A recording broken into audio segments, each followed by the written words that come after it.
Assalamualaikum warahmatullahi wabarakatuh. Kita lanjutkan materi yang sebelumnya ya. Sebelumnya kita telah mempelajari tentang diagram pencar. Nah, berikut ini adalah contoh dari diagram pencar. Variabel independennya adalah persentase kelulusan SMA, dan ini variabel dependennya adalah persentase kemiskinan. Nah, di sini ini yang korelasi negatif ya. Jadi semakin besar persentase kelulusan siswa SMA, maka semakin kecil persentase nilai kemiskinan di masyarakat. Nah, oke.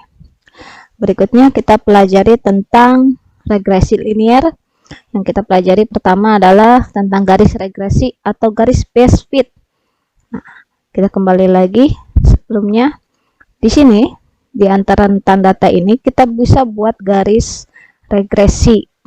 Nah, di antara garis-garis ini ada garis yang paling tepat untuk menggambarkan hubungan antara variabel dependen dan variabel independen. Nah, garis disebut sebagai garis regresi. Seperti yang tertulis di sini, garis regresi atau garis base fit adalah garis yang paling tepat yang dapat menggambarkan hubungan antara dua variabel, yaitu variabel independen dan variabel dependen ya. Oke. Secara sederhana, garis regresi dapat dituliskan dalam persamaan Y topi sama dengan MX tambah C. Seperti pada umumnya ini adalah persamaan garis lurus. Dengan Y topi adalah nilai variabel dependen yang diprediksi, sedangkan X adalah nilai variabel independen, M-nya adalah koefisien regresi gradien atau gradien garis regresi, sedangkan C adalah konstanta, yaitu nilai Y topi jika X-nya sama dengan 0. Oke, untuk menentukan garis regresi yang paling tepat, kita bisa melakukan pemilihan dengan metode kuadrat terkecil. Pemilihan garis regresi dengan metode kuadrat terkecil adalah dengan meminimalkan jumlah kuadrat residu.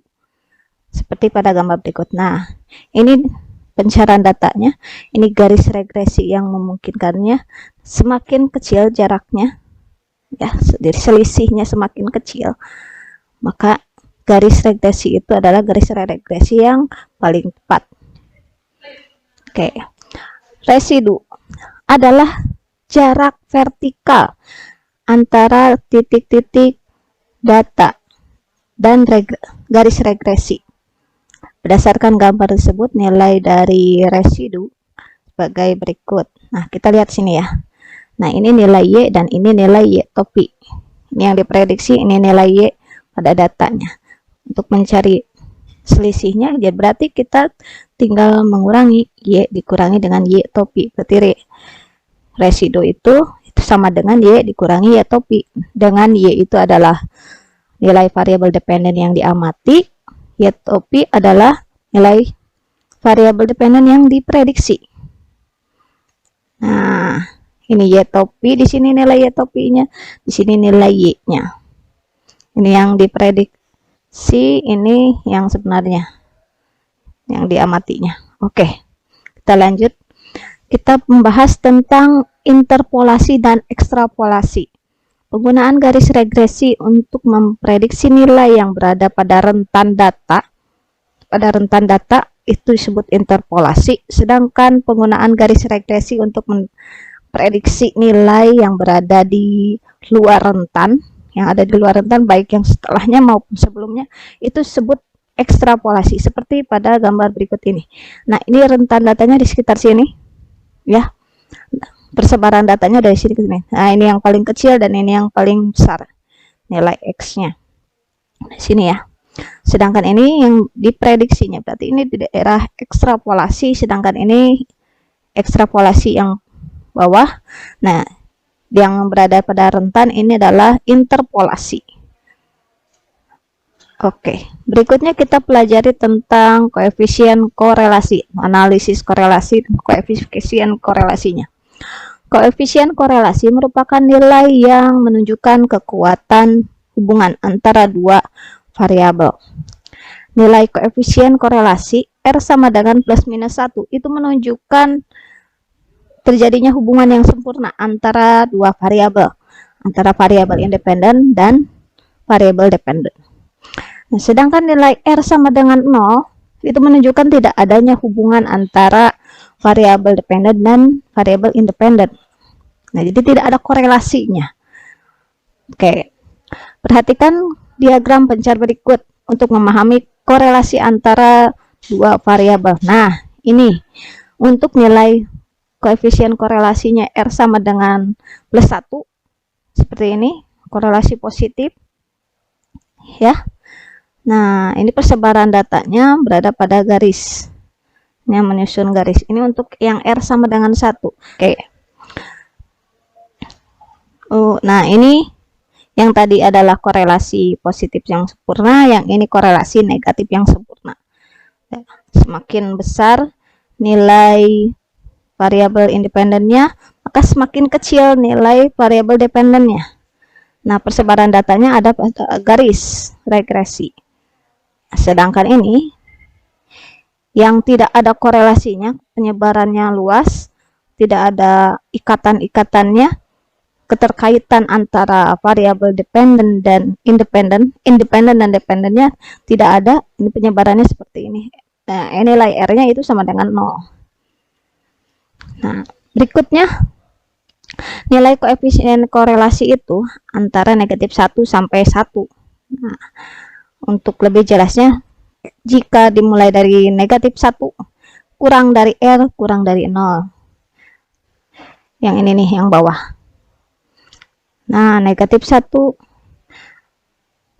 ini untuk R-nya sama dengan negatif 1, yang ini untuk R-nya sama dengan negatif 0,8, ini untuk R-nya sama dengan negatif 0,5, dan ini R untuk sama dengan negatif 0,2. Nah, semakin besar nilai R-nya, datanya semakin menyebar di sini. Ya.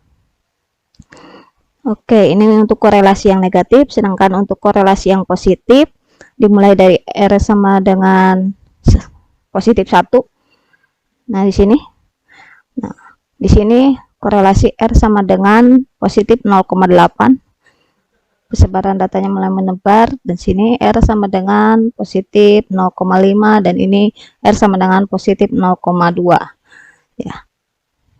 Oke, ini antara korelasi positif dari mulai 0 kurang dari R kurang dari 1, yang bawah itu negatif 1 kurang dari R kurang dari 0. Itu ya. Berikutnya kita pelajari tentang koefisien korelasi Pearson.